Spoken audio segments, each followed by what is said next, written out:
Welcome to our deep dive into literature, where we're going to explore how a simple apple can become like this powerful symbol. It's really fascinating. But we'll be looking at two very different works, John Milton's epic poem Paradise Lost and Franz Kafka's novella Metamorphosis.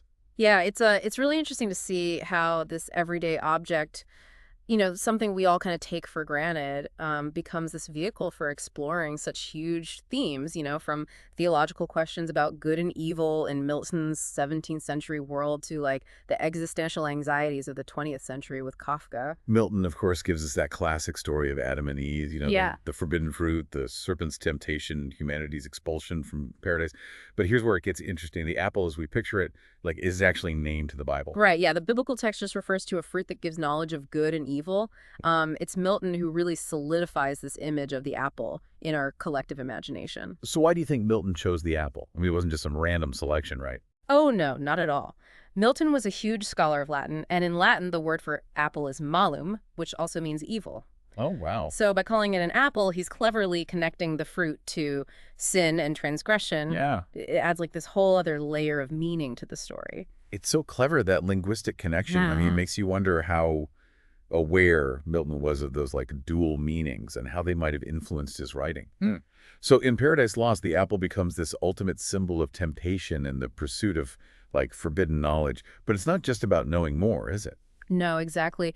Eating the apple leads to Adam and Eve's loss of innocence, their banishment from the Garden of Eden, and, a life that's burdened with pain and suffering. Right. So for Milton, the apple represents this choice with irreversible consequences. It's about how the pursuit of knowledge can lead to both enlightenment and a loss of like blissful ignorance. It really makes you think about the choices we make in our own lives, doesn't it? I mean, are there like forbidden fruits that we're tempted by? Yeah. Things that promise knowledge or advancement but might come with unforeseen consequences? Absolutely. I mean, think about like career decisions, relationships, even like the constant pursuit of information in our digital age. Right. Milton's apple serves as this reminder that every choice, no matter how tempting, has potential downsides. The apple takes on a completely different role in Kafka's Metamorphosis, though it's Yep. not about temptation or a fall from grace. It's about something much darker and more well absurd. Yeah, Kafka's apple represents like a descent into the mundane horrors of human cruelty. It's not about these lofty theological ideas, but about the brutal reality of how we treat each other, even like those closest to us. So let's just remind our listener about the setup in Metamorphosis. Gregor Samsa wakes up, transformed into a giant insect, and this leads to his isolation and estrangement from his family. Yeah, and his family is horrified initially. There's concern, but as Gregor's existence becomes more burdensome, their fear and disgust grow. They start to see him as a monster, as a threat rather than their own son and brother. And this is where the apple comes into play in one of the most disturbing scenes in the novella. Gregor's own father attacks him with apples. Yeah. It's such a stark contrast to the tempting, alluring apple in Paradise Lost. Yes, and it really highlights this cruelty that Gregor faces from the people who should love and care for him. The apple, typically a symbol of nourishment and life, becomes a weapon representing the violence and rejection that Gregor experiences. Right. Imagine like the physical and emotional pain of being pelted with apples by your own father. It's such a powerful image that speaks to the depths of his alienation. It's almost like Kafka is taking this familiar symbol of the apple and like twisting it into something grotesque and unsettling. Yeah. And makes you wonder, what would Milton have thought of Kafka's use of the apple? Yeah, it is interesting to think about, isn't it? I mean, Milton's world is one of like this clear moral order with God at the center, and his apple represents, a violation of that order, a transgression against divine law. Right. But Kafka's world is like fragmented, uncertain, and often cruel. Meaning is no longer this given thing, but something we struggle to find, often in vain. So if Milton's apple represents a fall from divine grace, then Kafka's represents a descent into the absurd. It's a very different kind of fall. But both authors use the apple to explore this idea of transformation, would you say? Absolutely. In Paradise Lost, eating the apple transforms Adam and Eve both physically and spiritually. They gain knowledge, but also lose their innocence. They become aware of their own mortality and vulnerability and are forever changed by that choice. And in Metamorphosis, the transformation is even more dramatic and literal. Gregor wakes up as an insect.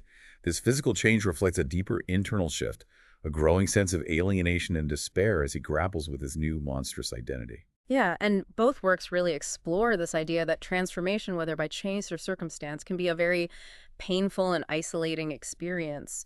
It forces us to confront these uncomfortable truths about ourselves and the world we inhabit. It's amazing how these two writers, separated by centuries, can use such a simple symbol to delve into these profound questions about the human condition.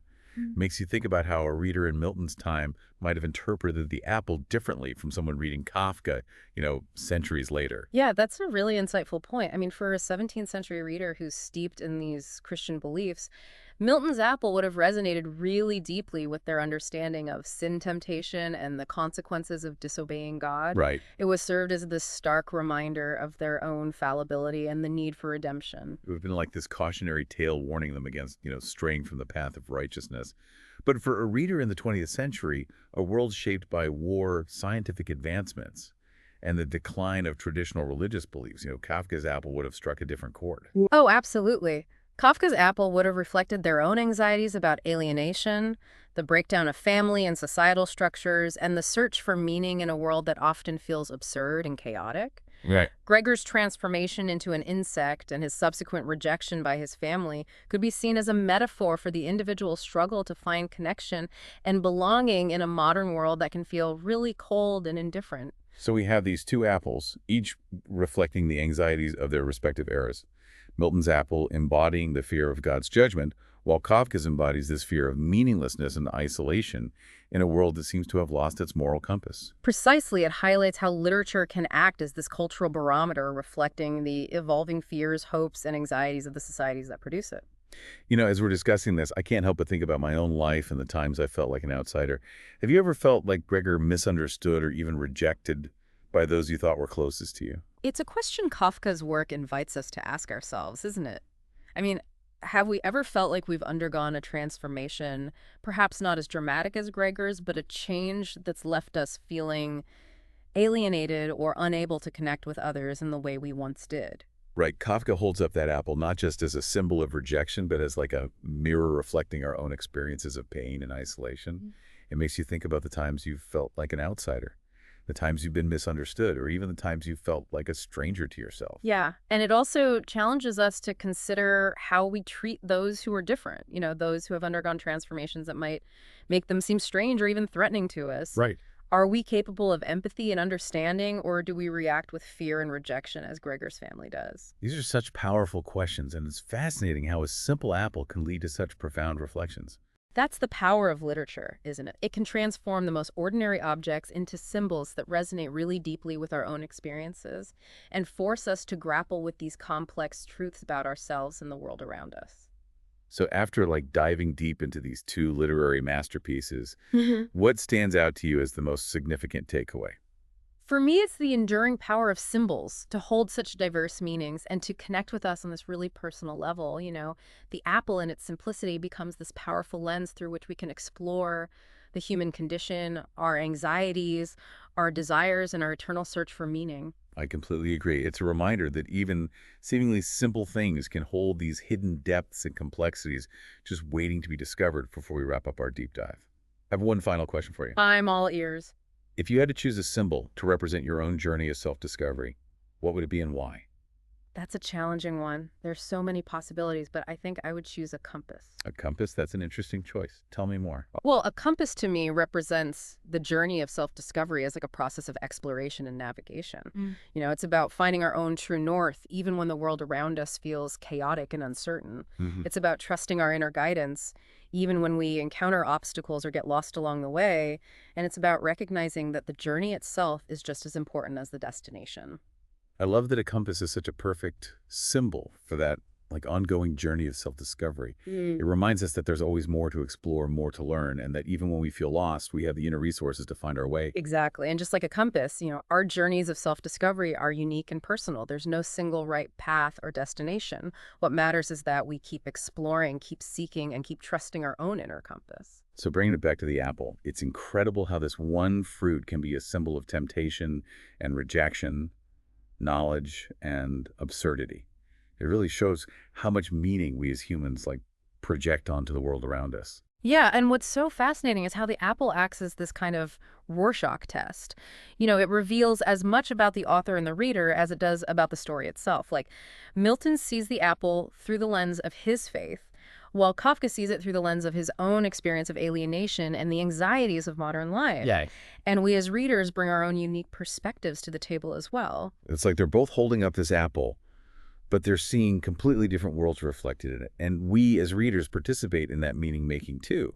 We shape how we interpret these symbols based on our own life experiences. Exactly. That's what makes literature so powerful. It's not a passive experience. It's a dialogue between the author, the text, and the reader. Symbols like the apple act as catalyst for that dialogue, sparking our imaginations and challenging us to think critically about the world and our place in it. So for our listener who might be craving a delicious apple right now, hopefully not one that's been weaponized, what's one thing you want them to take away from our deep dive today? I'd say this, the next time you encounter like a seemingly ordinary object, a fruit, a flower, a bird, take a moment to consider the layers of meaning it might hold. Think about how different cultures, different writers, different people might see that object in completely different ways. I love that it's a reminder that the world is full of hidden depths, and that even the simplest things can spark profound reflections if we're open to seeing them. Precisely. And who knows, you might even discover your own personal symbol for your journey of self-realization along the way. Wonderful. Well, that brings our deep dive into the world of Apple's transformation and self-realization to a close. Thanks for joining us, and until next time, keep those minds curious and keep exploring the world with fresh eyes.